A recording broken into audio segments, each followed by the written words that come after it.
મિત્રો પ્રણામ. ધોરણ 9 ગણિત પ્રકરણ 10 વર્તુળ. મિત્રો હવે આ પ્રકરણમાં આપણે આગળ જોઈએ. જીવાએ કોઈ બિંદુ આગળ આંતરેલો ખૂણો, જીવા અથવા તો રેખાખંડની આપણે વાત કરીએ. જીવાએ કોઈ બિંદુ આગળ, પણ કયો બિંદુ? વર્તુળનું બિંદુ. વર્તુળ જે જીવા છે એને વર્તુળના કોઈ બિંદુ આગળ આંતરેલો ખૂણો કોને કહેવાય એ સમજવું છે. એના માટે પહેલા રેખાખંડે કોઈ બિંદુ આગળ આંતરેલો ખૂણો સમજીએ. તો અહીં આપણી પાસે રેખાખંડ PQ છે અને રેખાખંડની બહારના ભાગમાં બિંદુ R છે. તો આપણે રેખાખંડ PQ ના અંત્ય બિંદુ P અને Q ને બહારના બિંદુ R સાથે જોડી દઈએ. તો કયો ખૂણો બન્યો? PRQ. આ ખૂણો કયો બન્યો? PRQ, જે રેખાખંડ PQ એ બિંદુ R આગળ આંતરેલો અથવા તો બનાવેલો ખૂણો કહેવાય. ખૂણો PRQ ની વાત છે. એ કોને બનાવેલો? રેખાખંડ PQ એ. કયા બિંદુ આગળ? R બિંદુ આગળ. કારણ કે આ ખૂણો R બિંદુ આગળ બને છે એટલે ખૂણાને ખૂણો R પણ કહેવાય. આપણે ખૂણો PRQ પણ કહી શકીએ અને ખૂણો R પણ કહી શકીએ. એટલે R આગળ બને છે, પણ કોણ બનાવે છે? રેખાખંડ PQ. એટલે કે ખૂણો PRQ એ રેખાખંડ PQ એ બિંદુ R આગળ આંતરેલો ખૂણો છે. હવે એના આધારે વર્તુળની જીવાએ આંતરેલા ખૂણા. તો મિત્રો અહીંયા તમે જોઈ શકો છો O કેન્દ્ર વાળું એક વર્તુળ છે, એની જીવા છે રેખાખંડ PQ. હવે એ PQ ના અંત્ય બિંદુઓ P અને Q છે એને આપણે O સાથે જોડી દીધા છે. કયા બિંદુ સાથે? O. અને O શું છે? વર્તુળનું કેન્દ્ર. તો આ જે ખૂણો બન્યો POQ, ખૂણો POQ એ કોને બનાવેલો છે અથવા કોને આપેલો છે? જીવા PQ એ. ક્યાં આગળ? બિંદુ O આગળ. અને O બિંદુ શું છે? વર્તુળનું કેન્દ્ર. એટલે આપણે કહી શકીએ કે ખૂણો POQ એ જીવા PQ એ વર્તુળના કેન્દ્ર O આગળ આંતરેલો ખૂણો છે. એ જ રીતે આ જીવા PQ છે તો આ ગુરુચાપ PQ છે, નીચે લઘુચાપ PQ છે. ગુરુચાપ ઉપર કયું બિંદુ છે? R. લઘુચાપ ઉપર કયું બિંદુ છે? S. તો PQ ને આપણે R સાથે જોડીએ તો કયો ખૂણો બનશે? PRQ, જે કોને આંતરેલો છે? જીવા PQ એ. ક્યાં આગળ? ગુરુચાપ PQ પરના બિંદુ R આગળ આંતરેલો ખૂણો છે કહેવાય. એ જ રીતે P અને Q ને લઘુચાપ પરના બિંદુ S સાથે જોડીએ તો કયો ખૂણો બને છે? અહીંયા PSQ. અહીંયા કયો બન્યો? PRQ. તો ખૂણો PSQ બન્યો એ પણ જીવા PQ એ વર્તુળની લઘુચાપ PQ પરના S બિંદુ આગળ આંતરેલો ખૂણો છે. તો અહીંયા મિત્રો આપણે જીવા, વર્તુળની જીવા છે PQ, એને આંતરેલા ત્રણ ખૂણા આપણે જોયા. એક POQ, જે વર્તુળના કેન્દ્ર આગળ આંતરેલો ખૂણો છે. PRQ, જે ગુરુચાપ PQ પરના બિંદુ R આગળ આંતરેલો ખૂણો છે. PSQ, જે લઘુચાપ PQ ના બિંદુ S આગળ આંતરેલો ખૂણો કહેવાય. મિત્રો વર્તુળ છે બિંદુઓનો ગણ છે, એટલે વર્તુળ ઉપર અસંખ્ય બિંદુઓ છે. તો ગુરુચાપ ઉપર બીજા બધા બિંદુઓ લઈએ આપણે અને એમને P અને Q સાથે જોડીએ તો જીવા PQ એ ગુરુચાપ ઉપર આવા ઘણા બધા ખૂણા આંતરી શકે, બનાવી શકે. એ જ રીતે લઘુચાપ ઉપર પણ ઘણા બધા બિંદુઓ છે. અહીંયા બધા બિંદુઓ છે એને P અને Q સાથે જોડી દઈએ તો એ દરેક ખૂણો જીવા PQ એ લઘુચાપ PQ પરના બિંદુ આગળ આંતરેલો ખૂણો કહેવાય. મિત્રો જો આટલું આપણે સમજી ગયા હોય તો આપણે જઈએ પ્રમેય 10.1 ઉપર. આકૃતિમાં તમે જુઓ છો O કેન્દ્ર વાળું વર્તુળ છે, એની બે જીવાઓ છે PQ અને RS. હવે અહીંયા જે ખૂણો બને છે POQ એ જીવા PQ એ કેન્દ્ર O આગળ આંતરેલો ખૂણો છે અને ROS એ જીવા RS એ વર્તુળના કેન્દ્ર O આગળ આંતરેલો ખૂણો છે. હવે અહીંયા PQ અને RS એની પર સરખી નિશાની કરેલી છે, એટલે એનો મતલબ એ થયો કે આ બંને રેખાખંડોની લંબાઈ સમાન છે અને એ બંને રેખાખંડો છે મિત્રો વર્તુળ માટે શું છે? જીવાઓ. એનો અર્થ એ થયો કે આ વર્તુળની એકરૂપ જીવાઓ છે. જેની લંબાઈ સમાન હોય એને આપણે શું કહીએ છીએ? એકરૂપ. એટલે બે જીવાઓ છે એકરૂપ છે, PQ અને RS. બંને જીવાઓ એકરૂપ છે તો ખૂણો POQ એ જીવા PQ એ કેન્દ્ર O આગળ આંતરેલો ખૂણો છે અને ROS એ એ જીવા RS એ કેન્દ્ર O આગળ આંતરેલો ખૂણો છે. એટલે જો જીવાઓ સમાન હોય તો બંને જીવાએ કેન્દ્ર આગળ આંતરેલા ખૂણા પણ સમાન જ હોય. એટલે આપણે લખી શકીએ જો PQ બરાબર RS તો ખૂણો POQ બરાબર ખૂણો ROS. એટલે કે બંને જીવાઓની લંબાઈ સમાન હોય તો બંને જીવા કેન્દ્ર આગળ સમાન ખૂણા આંતરે. તો પ્રમેયનું વિધાન છે કે વર્તુળની સમાન જીવાઓ છે એ વર્તુળના કેન્દ્ર આગળ સમાન ખૂણા આંતરે છે. આ પ્રમેયનું વિધાન થયું. મિત્રો આના બદલે કદાચ એવું બને કે બે જુદા જુદા વર્તુળ હોય,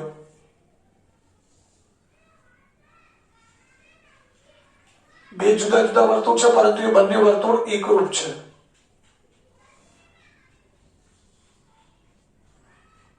આ બંને એકરૂપ વર્તુળો છે એટલે કે બંનેની ત્રિજ્યા સમાન છે. તો અહીંયા જીવા PQ છે, અહીંયા જીવા RS છે. આ બંને જીવાઓ પણ સમાન છે. તો બંને જીવાઓ કેન્દ્ર આગળ જે ખૂણા બનાવશે, અહીંયા કેન્દ્ર લઈએ આપણે M, અહીંયા N.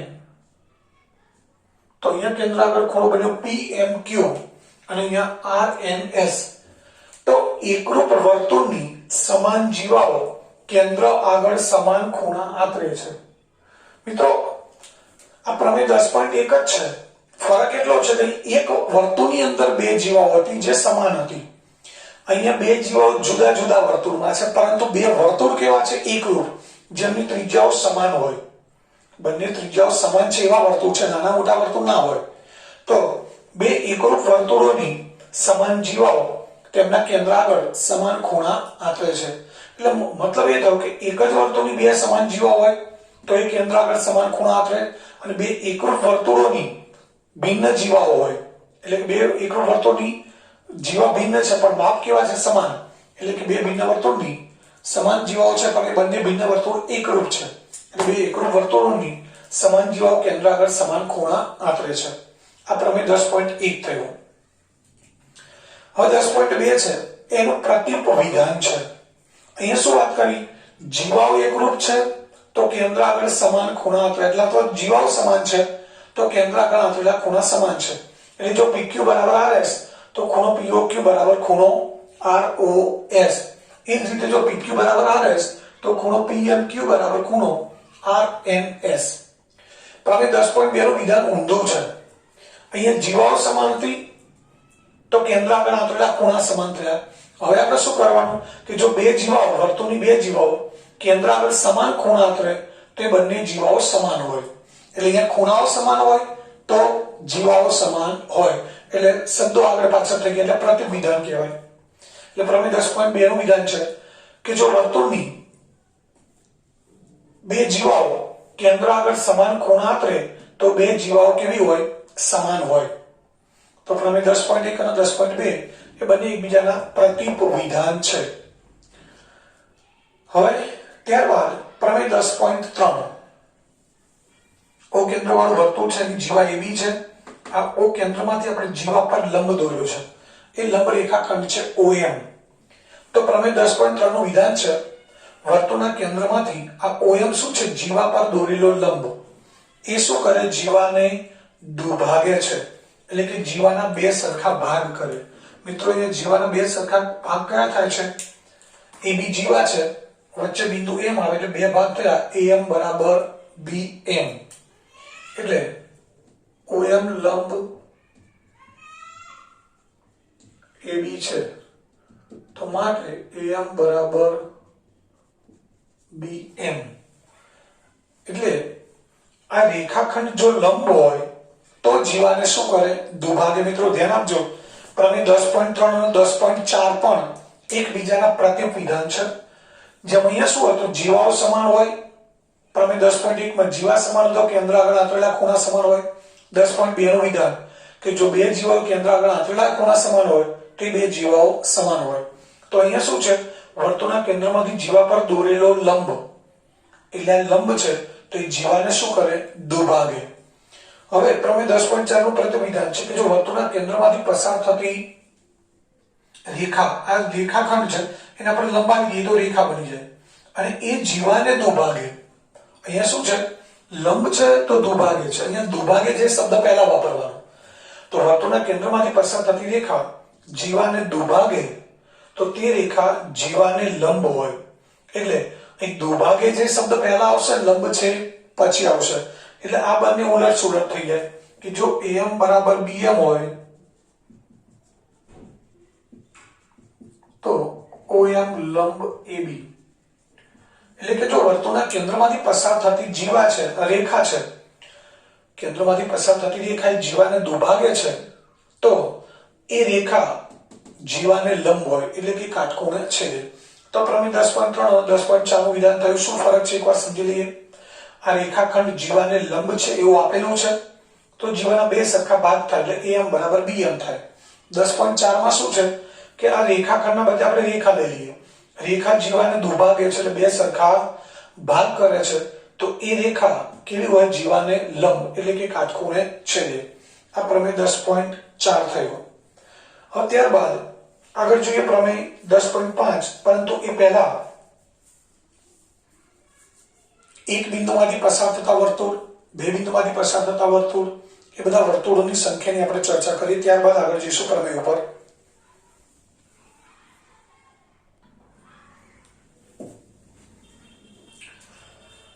વિદ્યાર્થી મિત્રો, હવે ત્યારબાદ આગળ આપણે વાત કરીએ કે આપણને સમતલનું કોઈ એક બિંદુ આપેલું છે. સમતલમાં કોઈ એક બિંદુ છે, એ બિંદુમાંથી પસાર થતા હોય તેવા કેટલા વર્તુળો દોરી શકાય? તો મિત્રો, એક બિંદુમાંથી પસાર થતા હોય તેવા વર્તુળોની સંખ્યા તો એ આવશે અસંખ્ય. કેવી રીતે એ આપણે સમજીએ. અહીંયા કોઈ બિંદુ લઈએ છીએ આપણે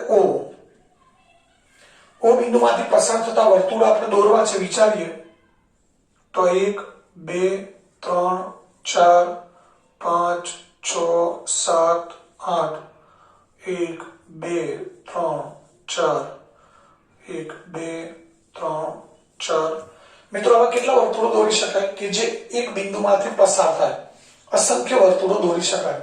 એટલે એક બિંદુમાંથી પસાર થતા વર્તુળોની સંખ્યા આવશે અસંખ્ય.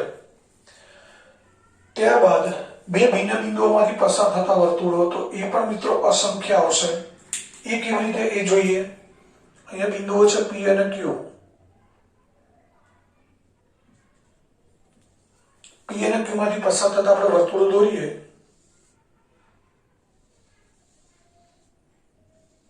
તો એક વર્તુળ આવશે, બીજું વર્તુળ, ત્રીજું વર્તુળ, ચોથું વર્તુળ, પાંચમું વર્તુળ. આવા અસંખ્ય વર્તુળો દોરી શકાય. એટલે બે ભિન્ન બિંદુઓમાંથી પસાર થતા વર્તુળોની સંખ્યા પણ કેટલી આવશે? અસંખ્ય. ત્યારબાદ ત્રણ બિંદુઓની વાત કરીએ તો મિત્રો, ત્રણ બિંદુઓ માટે બે ઓપ્શન છે કે ત્રણ બિંદુ છે એને આપણે બે રીતે દર્શાવી શકીએ. આ ત્રણ બિંદુઓ છે એક રેખામાં આવેલા છે ABC, એ સમરેખ છે, અને આ ત્રણ બિંદુઓ છે PQR, એ અસમરેખ છે. બે બિંદુ માટે સમરેખ શબ્દનો કોઈ સવાલ નથી. એનું કારણ એ છે બે બિંદુ હંમેશા સમરેખ જ હોય, ક્યારેય અસમરેખ ન હોય. એટલે કે બે બિંદુ હંમેશા એક જ રેખામાં આવેલા હોય. પરંતુ ત્રણ કે ત્રણથી વધારે બિંદુ આપણે જ્યારે લઈએ ત્યારે એ બિંદુઓ સમરેખ પણ હોઈ શકે, અસમરેખ પણ હોય. એટલે આપણે ત્રણ બિંદુઓ માટે બંને ઓપ્શન વિચારવા પડે. તો પહેલું છે ત્રણ ભિન્ન સમરેખ બિંદુઓ. સમરેખ એટલે એક રેખામાં આવેલા બિંદુઓ છે ABC. તો ત્રણે ત્રણ માંથી પસાર થતા હોય તેવા કેટલા વર્તુળ દોરી શકાય મિત્રો? શૂન્ય. એવું વર્તુળ આપણે દોરવાનું કે જે A, B અને C ત્રણે ત્રણ માંથી પસાર થાય. એવું નહીં કે B માંથી દોરીએ, BC માંથી દોરીએ, AC માંથી, એવું નહીં. A, B અને C ત્રણે ત્રણ માંથી પસાર થતો હોય તેવું આપણે વર્તુળ દોરવાનો પ્રયત્ન કરીએ તો મિત્રો દોરી શકાય નહીં. એટલે ત્રણ ભિન્ન સમરેખ બિંદુઓમાંથી પસાર થતા વર્તુળોની સંખ્યા આવશે શૂન્ય. ત્યારબાદ ત્રણ ભિન્ન અસમરેખ બિંદુઓ. અહીંયા ત્રણ બિંદુઓ છે PQR, અસમરેખ છે. એ ત્રણ માંથી પસાર થતું જે વર્તુળ છે એ મિત્રો એક જ વર્તુળ આવશે. અહીં આપણે R બિંદુ લઈએ તો ત્રણ ભિન્ન અસમરેખ બિંદુમાંથી એક જ વર્તુળ પસાર થાય, એક જ અથવા એને અનન્ય પણ કહેવાય. અને પ્રમેય 10.5 નું વિધાન છે કે આપેલ 3 અસમરેખ બિંદુઓમાંથી એક અને માત્ર એક જ વર્તુળ પસાર થાય છે. આપેલ 3 અસમરેખ બિંદુઓમાંથી કેટલા વર્તુળ પસાર થાય? એક અને માત્ર એક જ વર્તુળ પસાર થાય. તો એક બિંદુમાંથી અસંખ્ય વર્તુળ પસાર થાય, બે ભિન્ન બિંદુમાંથી અસંખ્ય વર્તુળ પસાર થાય, 3 સમરેખ બિંદુમાંથી એક પણ વર્તુળ પસાર ન થઈ શકે, અને 3 અસમરેખ બિંદુઓ હોય તેમાંથી પસાર થતા વર્તુળો એક જ હોય, એટલે કે અનન્ય હોય. અને પ્રમેય 10.5 નું વિધાન છે કે આપેલ 3 અસમરેખ બિંદુઓમાંથી એક અને માત્ર એક જ વર્તુળ પસાર થાય છે. અહીંયા તમે જોઈ શકો છો મિત્રો, PQR બિંદુઓ છે. અહીંયા PQR આ 3 બિંદુઓ અસમરેખ છે. તો ત્રણેયમાંથી પસાર થતું હોય એવા એક વર્તુળ છે. તો હવે આ જ ત્રણેય બિંદુમાંથી પસાર થતું હોય એવું આ સિવાય કોઈ બીજું બિંદુ આપણે દોરી શકીએ નહીં, બીજું વર્તુળ દોરી શકીએ નહીં. એટલે કે આ 3 બિંદુઓ છે એ એક જ વર્તુળમાં આવેલા છે, અથવા તો આ 3 બિંદુમાંથી એક અને માત્ર એક જ વર્તુળ પસાર થાય છે. આ મિત્રો તો પ્રમેય 10.5. હવે ત્યારબાદ આગળ જોઈએ પરિવર્તુળ અથવા જેને પરિવૃત્ત કહેવાય.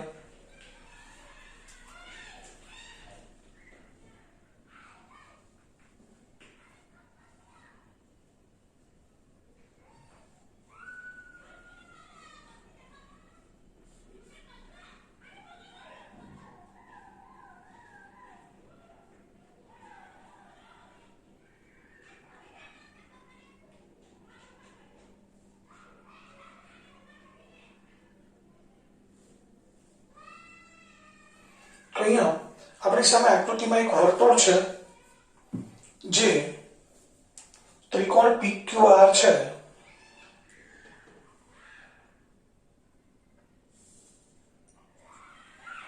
આ ત્રિકોણ PQR બની ગયો. PQR એના ત્રણેય શિરોબિંદુમાંથી પસાર થાય છે. તો ત્રિકોણના ત્રણેય શિરોબિંદુઓમાંથી પસાર થતા વર્તુળને ત્રિકોણનું પરિવૃત્ત અથવા પરિવર્તુળ કહેવાય. વૃત્ત પણ કહેવાય, વર્તુળ પણ કહેવાય. મિત્રો યાદ રાખજો વ્યાખ્યા. ત્રિકોણના ત્રણેય શિરોબિંદુમાંથી તમે ત્રિકોણ ગમે તેવો દોરો, લગભગ સમબાજુ જેવો લાગે છે, વિષમબાજુ હોય, કાટકોણ હોય, ગુરુકોણ હોય, લઘુકોણ, કોઈ પણ પ્રકારનો ત્રિકોણ હોય, એ ત્રિકોણના ત્રણેય શિરોબિંદુમાંથી પસાર થતું એક વર્તુળ તો દોરી જ શકાય. કારણ કે ત્રિકોણના ત્રણેય શિરોબિંદુ કેવા હોય? હંમેશા અસમરેખ. અને 3 અસમરેખ બિંદુમાંથી કેટલા વર્તુળ પસાર થાય? એક તો પસાર થાય જ. એટલે એની વ્યાખ્યા છે ત્રિકોણના ત્રણેય શિરોબિંદુમાંથી પસાર થતા વર્તુળને તે ત્રિકોણનું પરિવર્તુળ અથવા પરિવૃત્ત કહેવાય. મિત્રો ત્રિકોણ માટે આ વર્તુળ છે એ વર્તુળ છે પરિવૃત્ત અથવા પરિવર્તુળ છે. ત્રિકોણ માટે. ત્રિકોણ ના હોય, આ ત્રિકોણ ભૂસી નાખીએ તો આ ખાલી વર્તુળ બની જાય. પણ જ્યારે આપણે ત્રિકોણ માટે વાત કરીએ તો આ વર્તુળ છે એ ત્રિકોણનું પરિવર્તુળ અથવા પરિવૃત્ત છે. ત્યારબાદ પરિકેન્દ્ર. તો ત્રિકોણના પરિવર્તુળનું કેન્દ્ર. મિત્રો આ વર્તુળ છે એ ત્રિકોણ PQR નું પરિવર્તુળ છે અને એ વર્તુળનું કેન્દ્ર છે O. O બિંદુ છે એ વર્તુળ માટે કેન્દ્ર છે. બરાબર ધ્યાનથી સમજો. O બિંદુ છે વર્તુળ માટે કેન્દ્ર છે, પરંતુ ત્રિકોણ માટે શું છે? પરિકેન્દ્ર. એટલે ત્રિકોણના પરિવર્તુળના કેન્દ્રને તે ત્રિકોણનું પરિકેન્દ્ર કહેવાય. ત્રિકોણના પરિવર્તુળના કેન્દ્રને, આ વર્તુળ છે એ શું છે? ત્રિકોણ PQR નું પરિવર્તુળ છે, અને વર્તુળનું જે કેન્દ્ર છે એ ત્રિકોણનું શું છે? પરિકેન્દ્ર. એટલે વ્યાખ્યા થશે ત્રિકોણના પરિવર્તુળના કેન્દ્રને તે ત્રિકોણનું પરિકેન્દ્ર કહે છે. ત્યારબાદ પરિત્રિજ્યા. પરિકેન્દ્રની જેમ આ વર્તુળ માટે શું છે? OP અને OQ ત્રિજ્યા છે. આપણે OR જોડી દઈએ તો OR પણ શું બની જશે? વર્તુળની. OQ, OP, OQ, OR, OP, OQ, OR એ ત્રણ શું છે મિત્રો? વર્તુળની ત્રિજ્યા છે. પણ એ વર્તુળ શું છે? ત્રિકોણનું પરિવર્તુળ. અને વર્તુળની ત્રિજ્યાઓ છે એ ત્રિકોણ માટે શું છે? પરિત્રિજ્યા. એટલે વ્યાખ્યા શું થશે? ત્રિકોણના પરિવર્તુળની ત્રિજ્યાઓને તે ત્રિકોણની પરિત્રિજ્યા કહે છે. એટલે પરિ શબ્દ છે એ ત્રિકોણ માટે લાગુ પડે છે.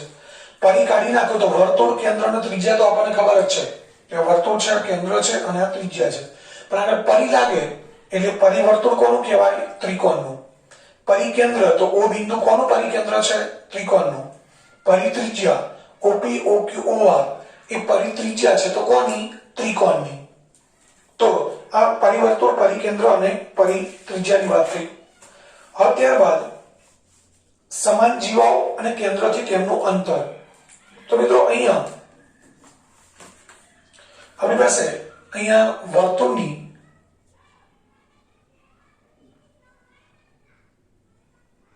એક જ વર્તુળમાં આપણે બે સમાન જીવાઓ દોરેલી છે જે આપણે અહીંયા જોઈ શકીએ છીએ. હવે એ જીવામાંથી આપણે કેન્દ્ર પર લંબ રેખાખંડ દોરી દઈએ.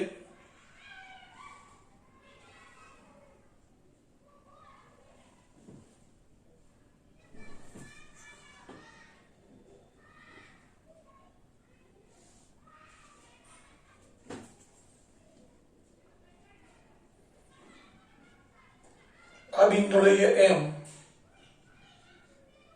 આ એમ. તો મિત્રો ઓએમ અને ઓએન એ શું છે?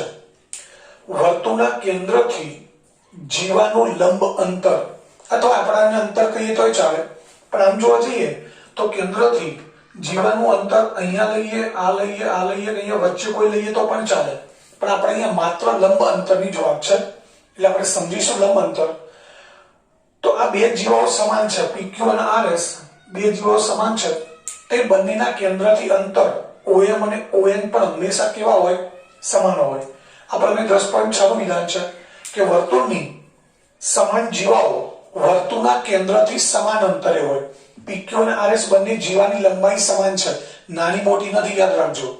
તો એ બંનેના કેન્દ્રથી અંતર એટલે પીક્યુ નું કેન્દ્રથી અંતર છે ઓએમ, આરએસ નું કેન્દ્રથી અંતર છે ઓએન. એ બંને અંતર પણ સમાન હોય. એટલે જો પીક્યુ બરાબર આરએસ તો આપણે લખી શકીએ OM is equal to ON. એટલે આ પ્રમેય 10.6 થયું. હવે મિત્રો આ એક જ વર્તુળની બે જીવાઓ હતી, આપણે બે ભિન્ન વર્તુળ લીધા છે, એની બે જીવાઓ છે. એ બંને જીવાઓ પણ કેવી છે? અહીંયા AB અને CD સમાન છે. એટલે અહીંયા AB બરાબર CD આપણને આપેલું છે. AB અને CD જીવાઓ સમાન છે. તો જો AB બરાબર CD હોય તો કેન્દ્ર P થી જીવા AB નું અંતર શું છે? PM. અને કેન્દ્ર Q થી જીવા CD નું અંતર છે QL. એ કેવા હોય? સમાન હોય. એટલે કે વર્તુળની બે સમાન જીવાઓ અથવા એકરૂપ વર્તુળની બે સમાન જીવાઓ, બે વર્તુળો પણ એકરૂપ હોવા જોઈએ. એકરૂપ વર્તુળની બે સમાન જીવાઓ કેન્દ્રથી કેવા અંતરે હોય? સમાન અંતરે હોય. આ પ્રમેય 10.6 થયું. 10.7 એનું પ્રતિપ્રમેય છે. અહીંયા શું છે? જીવાઓ સમાન છે તો અંતર સમાન છે. હવે પ્રમેય 10.7 શું થશે? આ 10.6 છે. 10.7 શું થશે? કે જો કેન્દ્રથી સમાન અંતરે આવેલી જીવાઓ હોય તો એ જીવાઓની લંબાઈ સમાન હોય. એટલે કે કેન્દ્રથી અંતર સમાન હોય. OM અને ON સમાન જેવું આપેલું છે તો એ બંને જીવાઓ કેન્દ્રથી OM અંતરે આવેલી જીવા PQ અને ON અંતરે આવેલી જીવા RS એ બંને જીવાઓ સમાન હોય. અહીંયા જીવાઓ સમાન હોય તો અંતર સમાન હોય, અહીંયા અંતર સમાન હોય તો જીવાઓ સમાન હોય. એ જ રીતે અહીંયા આપણે લખી શકીએ કે જો PM બરાબર QN હોય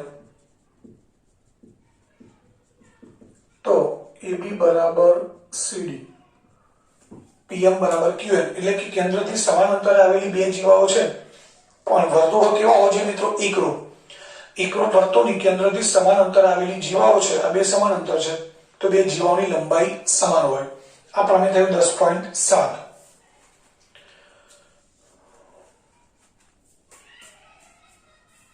હવે મિત્રો ત્યારબાદ આગળ જે વર્તુળના ચાપે આંતરેલા ખૂણા. મિત્રો અહીંયા આપણે પહેલા આખા પ્રકરણની બધી જ થિયરીઓ છે, બધા પ્રમેયો છે, એ બધું અહીંયા પહેલા આપણે સમજી લઈએ છીએ. ત્યારબાદ જે સ્વાધ્યાય છે એ સ્વાધ્યાયના દાખલાઓ આપણે જોઈશું. એટલે પહેલા આખા પ્રકરણની આપણે થિયરીઓ અહીંયા પૂરી કરી દઈએ છીએ.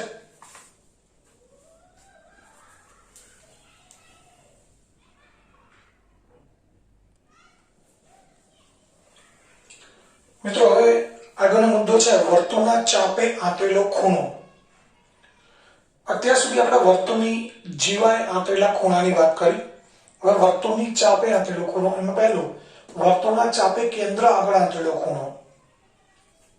તો મિત્રો અહીંયા તમે જોઈ શકો છો કેન્દ્ર વાળું વર્તુળ છે, એની લઘુચાપ PQ છે. આ PQ શું છે? લઘુચાપ છે.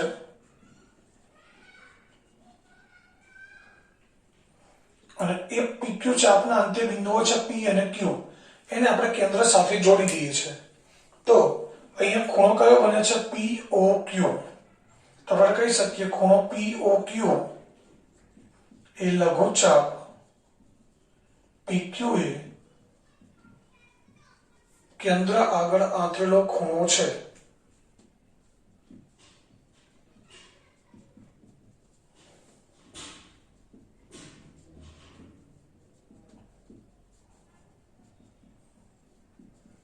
મિત્રો જો આપણે રેખાખંડ PQ દોરીએ, જીવા PQ ને ધ્યાનમાં નથી લેતા, રેખાખંડ PQ દોરીએ તો રેખાખંડ PQ વર્તુળની જીવા છે. તો P અને Q ના અંત્ય બિંદુ કેન્દ્ર O સાથે ખૂણો તો POQ જ બનાવશે, પરંતુ એને શું કહેવાય? જીવા PQ એ કેન્દ્ર આગળ આંતરેલો ખૂણો. અહીંયા આપણે જીવા નથી દોરી તો PQ કોના અંત્ય બિંદુઓ થઈ ગયા? ચાપના. અને એ ચાપના અંત્ય બિંદુ P અને Q ને આપણે કેન્દ્ર O સાથે જોડીએ તો ખૂણો એ જ બને છે POQ. પરંતુ એ ખૂણો લઘુચાપ PQ એ કેન્દ્ર આગળ આંતરેલો ખૂણો કહેવાય. હવે આવી ઘણી બધી આપણે લઘુચાપ દોરી શકીએ. એના બંને અંત્યબિંદુના કેન્દ્ર સાથે આપણે જોડીએ તો એ દરેક ખૂણો લઘુચાપે કેન્દ્ર આગળ આંતરેલો ખૂણો કહી શકાય. તો લઘુચાપે આંતરેલો ખૂણો એટલે શું? તો વર્તુળની લઘુચાપે કેન્દ્ર આગળ આંતરેલો ખૂણો એટલે એ લઘુચાપને સંગત જીવા, આ લઘુચાપ છે તો P અને Q જોડી દઈએ એટલે જીવા બની જાય. તો લઘુચાપને સંગત જીવા બને છે અહીંયા PQ. તો જીવા PQ એ જે ખૂણો બનાવ્યો છે એ જ ખૂણો લઘુચાપ PQ એ કેન્દ્ર આગળ આંતરેલો ખૂણો કહેવાય. તો અહીંયા લઘુચાપ PQ કેન્દ્ર આગળ કયો ખૂણો આંતરે છે? ખૂણો POQ. ત્યારબાદ અહીંયા આકૃતિમાં O કેન્દ્ર વાળું વર્તુળ છે, એની બે ચાપ છે PQ અને RS. સરખી નિશાની કરી છે એનો અર્થ એ થયો કે બંને ચાપની લંબાઈ સમાન છે. એટલે આપણે લખી શકીએ જો PQ બરાબર RS એટલે બંનેની લંબાઈ સમાન છે. તો બંને ચાપે કેન્દ્ર આગળ આંતરેલો ખૂણો અહીંયા છે ખૂણો POQ અને અહીંયા ROS, એ બંનેના માપ સમાન હોય. મિત્રો આપણે જેવી કે જો આને જીવા લઈએ, આ જીવા લઈએ તો એકરૂપ જીવા એ કેન્દ્ર આગળ આંતરેલા ખૂણા સમાન હોય એવું આપણે પ્રમેય જોઈ ગયા. તો પ્રમેય નથી પણ એક વિધાન છે અગત્યનું કે વર્તુળની એકરૂપ જીવાઓ કેન્દ્ર આગળ સમાન ખૂણા આંતરે છે. એટલે બે જીવાઓ એકરૂપ હોય તો કેન્દ્ર આગળ આંતરેલા ખૂણા પણ સમાન હોય. એનું પ્રતિવિધાન કે જો બે જીવાઓ, વર્તુળની બે જીવાઓ કેન્દ્ર આગળ એકરૂપ ખૂણા આંતરે તો એ જીવાઓ સમાન હોય. એટલે જો PQ બરાબર RS હોય તો ખૂણો POQ બરાબર ખૂણો ROS. અને એવું પણ લખી શકાય કે જો ખૂણો POQ બરાબર ખૂણો ROS હોય તો જીવા PQ જીવા RS. એટલે જીવા PQ અને RS ની લંબાઈ સમાન હોય. હવે ત્યારબાદ પ્રમેય 10.8. મિત્રો પહેલી આકૃતિ છે એમાં લઘુચાપ PQ છે. P અને Q ને આપણે O સાથે જોડીએ એટલે ખૂણો POQ લઘુચાપ PQ એ કેન્દ્ર આગળ આંતરેલો ખૂણો છે.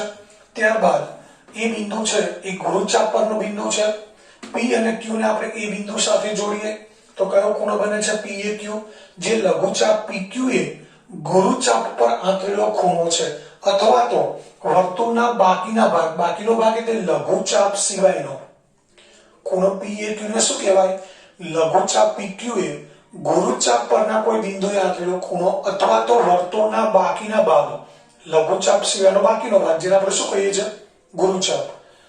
તો અહીં આપણી પાસે બે ખૂણા છે POQ જે લઘુચાપે કેન્દ્ર આગળ આંતરેલો ખૂણો છે અને PAQ જે લઘુચાપે વર્તુળના બાકીના ભાગ ઉપર આંતરેલો ખૂણો છે.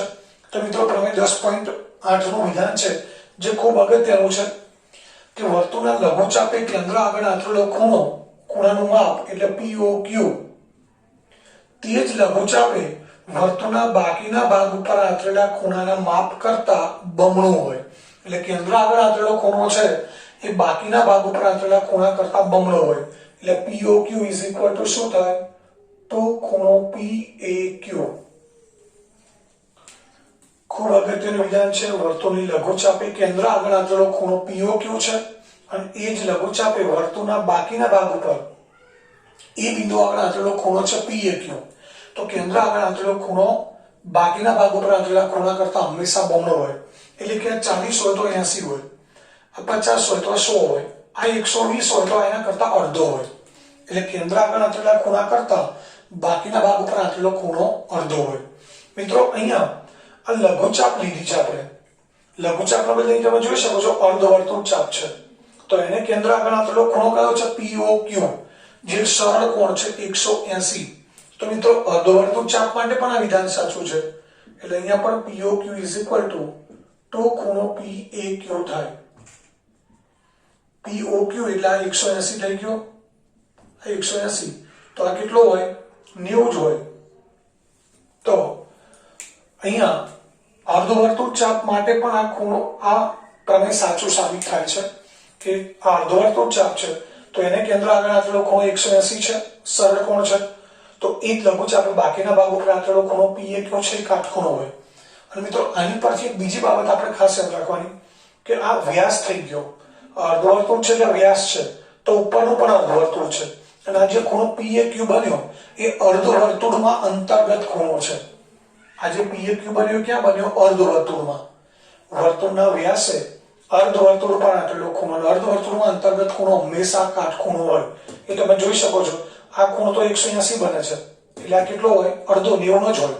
એટલે આપણે એક અગત્યનું પરિણામ છે, અર્ધવર્તુળમાં અંતર્ગત ખૂણો હંમેશા કાટખૂણો હોય. બીજી વાત, આ ગુરુચાપ છે તો ગુરુચાપમાં અંતર્ગત ખૂણો લઘુકોણ હોય. આ મિત્રો 90 થી નાનો જ હોય. ગુરુચાપમાં આ P અને Q બિંદુઓ છે એને તમે આ ગુરુચાપ ઉપરના કોઈ પણ બિંદુ સાથે જોડો. અહીંયા જોડી દઈએ આપણે તો પણ એ ખૂણો આના કરતા અડધો જ હોય. અહીંયા કોઈ બિંદુ લઈએ એને જોડી દઈએ તો પણ ખૂણો અડધો હોય. આપણે એક બે બિંદુ લઈ જોઈ લઈએ. એ બિંદુ લઈએ છે આપણે B ને P અને Q સાથે જોડીએ તો કયો ખૂણો બને મિત્રો?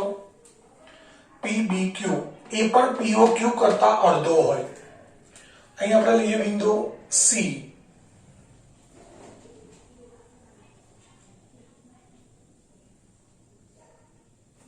C બિંદુ લઈએ, C ને જોડી દઈએ P અને Q સાથે. તો આ PCQ એ જ લઘુચાપે વર્તુળના બાકીના ભાગ ઉપર આંતરેલો ખૂણો છે. તો એ પણ કેન્દ્ર આગળ આંતરેલા ખૂણા POQ કરતા અડધો હોય. મિત્રો ધારી લઈએ POQ 100 છે તો આ કેટલો થશે? PAQ 50, PBQ પણ 50 થશે અને PCQ પણ કેટલા થશે? 50 જ થાય. એટલે આનો અર્થ એ થયો મિત્રો કે એક જ લઘુચાપે વર્તુળના બાકીના ભાગ ઉપર એટલે કે ગુરુચાપ ઉપર આંતરેલા બધા જ ખૂણા કેવા હોય? સમાન હોય. અને એ છે પ્રમેય નંબર 10.9. મિત્રો આને આપણે જોડી દઈએ, આ રેખાખંડ PQ દોરી દઈએ તો આ જીવા અને આ ચાપ એ બંનેથી ઘેરાતો પ્રદેશ જેને આપણે વૃત્તખંડ કહીએ છીએ, ગુરુ વૃત્તખંડ. તો ખૂણો PAQ, PBQ અને PCQ એક જ વૃત્તખંડમાં બનતા ખૂણા છે. એટલે એક જ વૃત્તખંડના બધા જ ખૂણા કેવા હોય? સમાન હોય. એ પ્રમેય 10.9 નું વિધાન છે. એક જ વૃત્તખંડના બધા ખૂણા સમાન હોય એટલે કે એક જ લઘુચાપે ગુરુચાપ ઉપર આંતરેલા બધા જ ખૂણા તો 3 જ બનાવે છે. મિત્રો 10 બનાવો તો 10 એ 10 ના માપ એક સરખા હોય. ત્યારબાદ અહીં આપણે PQ લઘુચાપ લીધી છે, PQ ગુરુચાપ અર્ધવર્તુળ ચાપ છે, અહીંયા PQ ગુરુચાપ છે મિત્રો. તો અહીંયા કેન્દ્ર આગળ આંતરેલો ખૂણો POQ છે, અહીંયા બિંદુ Q મૂકી દઈએ તો આ ખૂણો POQ છે એ પણ લઘુચાપ ઉપર આ ગુરુચાપ છે. તો હવે એને આંતરેલો ખૂણો ક્યાં હોય? લઘુચાપ ઉપર. આ લઘુચાપ હતી તો આ ગુરુચાપ ઉપર આંતરેલો ખૂણો થયો. આ ગુરુચાપ છે તો લઘુચાપ ઉપર આંતરેલો ખૂણો એના કરતા પણ ડબલ હોય. એટલે એનો અર્થ એ થયો કે જો વર્તુળનો ચાપ એ લઘુચાપ હોય, અર્ધવર્તુળ ચાપ હોય કે ગુરુચાપ હોય, એને કેન્દ્ર આગળ આંતરેલા ખૂણાનું માપ વર્તુળના બાકીના ભાગ ઉપરના કોઈ પણ બિંદુ આગળ આંતરેલા ખૂણાના માપ કરતા હંમેશા બમણું હોય. તો આ પ્રમેય 10.8 થયો. ત્યારબાદ 10.9 પ્રમેય 10.9 છે હમણાં વાત કરી એ મુજબ કે અહીંયા કેન્દ્ર આગળ બનતો ખૂણો 100 છે. આ વર્તુળના બાકીના ભાગો પર ખૂણા બને છે. બધા કેવા હશે? કેન્દ્ર આગળ બનતા ખૂણા કરતા અડધા એટલે 50-50 હશે. તો અહીંયા લઘુચાપ PQ છે. બાકીના ભાગ ઉપર બે ખૂણા બને છે PAQ અને PBQ. તો અહીંયા પ્રમેય 10.9 મુજબ આપણે એવું કહી શકીએ PAQ અને PBQ એક જ વૃત્તખંડના ખૂણા છે. તો માટે ખૂણો PAQ ખૂણો PBQ. અને મિત્રો બે ખૂણાની વાત નથી. અહીંયા તમે ગમે તેટલા બિંદુઓ લો એ દરેક બિંદુને P અને Q સાથે જોડી દો તો જેટલા ખૂણા બનશે એ બધા જ એક જ વૃત્તખંડના ખૂણા હશે. ગુરુ વૃત્તખંડ PQ એના ખૂણા હશે. તે બધા જ ખૂણાના માપ હંમેશા કેવા હોય? સમાન હોય. એટલે પ્રમેય 10.9 છે એક જ વૃત્તખંડના ખૂણા સમાન હોય. પ્રમેય 10.10 છે એનું પ્રતિવિધાન છે કે જો બે બિંદુઓને જોડતો રેખાખંડ, મિત્રો ધ્યાન આપજો, 10.9 નું પ્રતિપ્રમેય છે 10.10.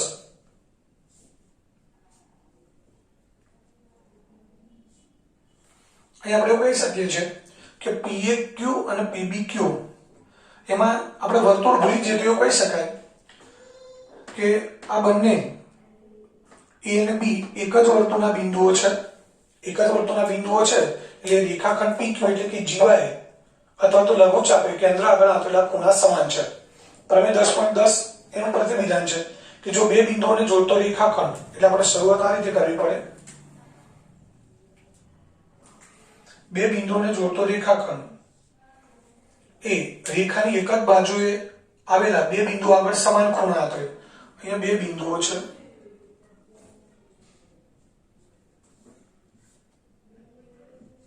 A અને B, બંને આગળ સમાન ખૂણા આપે છે.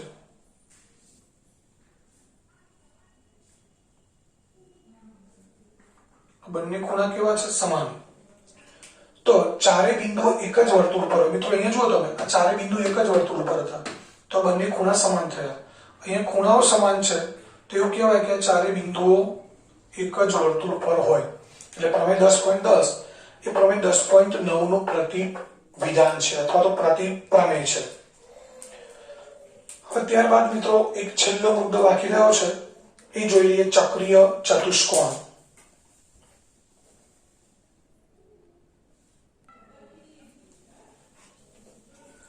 મિત્રો ત્યારબાદ આગળનો ટોપિક છે ચક્રીય ચતુષ્કોણ.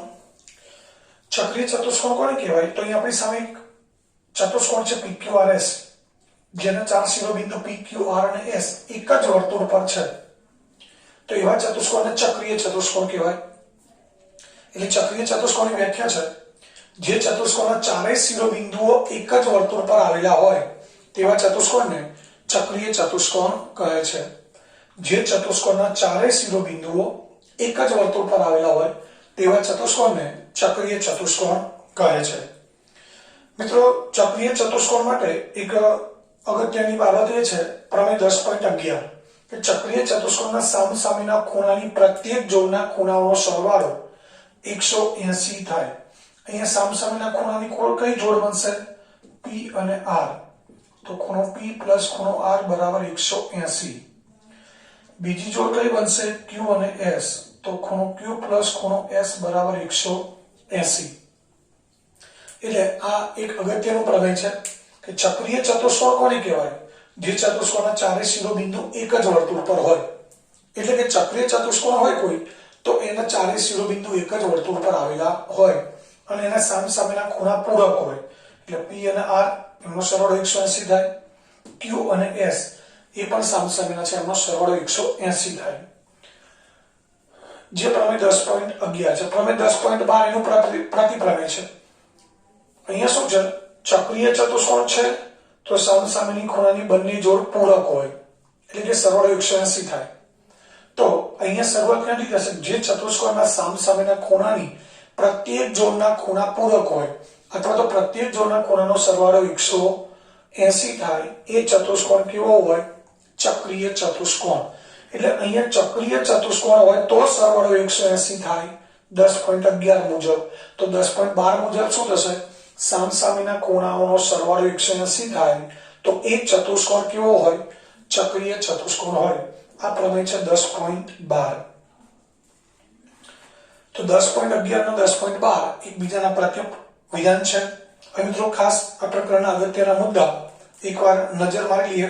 પહેલું છે, આપેલ એક બિંદુમાંથી મિત્રો કેટલા વર્તુળ પસાર થાય? અસંખ્ય. બે ભિન્ન બિંદુમાંથી કેટલા વર્તુળ પસાર થાય? અસંખ્ય. ત્રણ સમરેખ બિંદુમાંથી પસાર થતા વર્તુળ 0. ત્રણ અસમરેખ બિંદુમાંથી પસાર થતા વર્તુળ 1 અને માત્ર 1 જ, એટલે અનન્ય. ત્યારબાદ લઘુચાપમાં અંતર્ગત ખૂણો, એટલે એનો મતલબ હમણાં તમને સમજાવ્યું.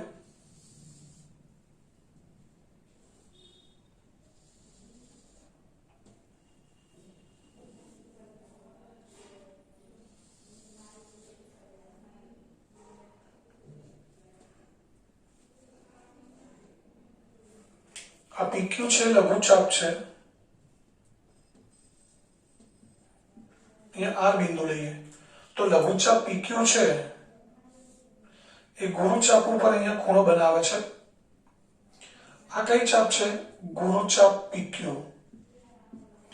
તો ગુરુચાપમાં જે ખૂણો બન્યો PRQ એ લઘુ કોણ હોય, એટલે આવું લખી શકાય, ગુરુચાપમાં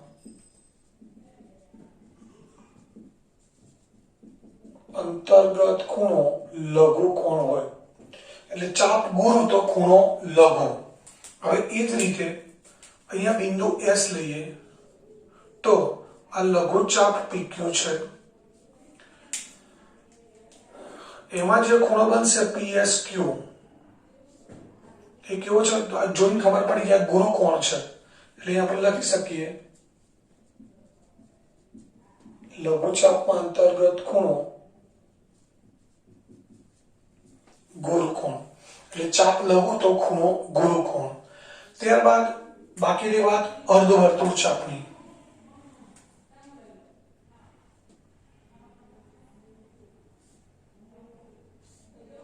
તો મિત્રો આપણે PR વ્યાસ લઈએ. PR વ્યાસ છે તો આ અર્ધવર્તુળ ચાપ થશે, તો આ ખૂણો કેવો હશે? કાટખૂણો. આ વ્યાસ છે તો આ ખૂણો પણ કેવો હશે? કાટખૂણો. એટલે અર્ધવર્તુળમાં અંતર્ગત ખૂણો હંમેશા કેવો હોય? કાટખૂણો હોય. એટલે અર્ધવર્તુળમાં અંતર્ગત ખૂણો કાટખૂણો હોય. એટલે આપણે યાદ રાખવાનું છે ગુરુચાપમાં અંતર્ગત ખૂણો લઘુ કોણ, લઘુચાપમાં અંતર્ગત ખૂણો ગુરુ કોણ અને અર્ધવર્તુળ ચાપમાં અંતર્ગત ખૂણો હંમેશા કાટખૂણો હોય. સાથે સાથે એક જ વૃત્તખંડમાં આવેલા બધા ખૂણા સમાન હોય. એ પ્રમેય 10.9 હતો. અને છેલ્લે ચક્રીય ચતુષ્કોણના સામસામેના ખૂણા પૂરક હોય, એટલે કે એમનો સરવાળો કેટલો થાય? 180. તો મિત્રો અહીંયા આ પ્રકારની બધી જ થિયરીઓ પૂરી થઈ. હવે આપણે પછી જોઈશું સ્વાધ્યાયના કેટલાક દાખલાઓ.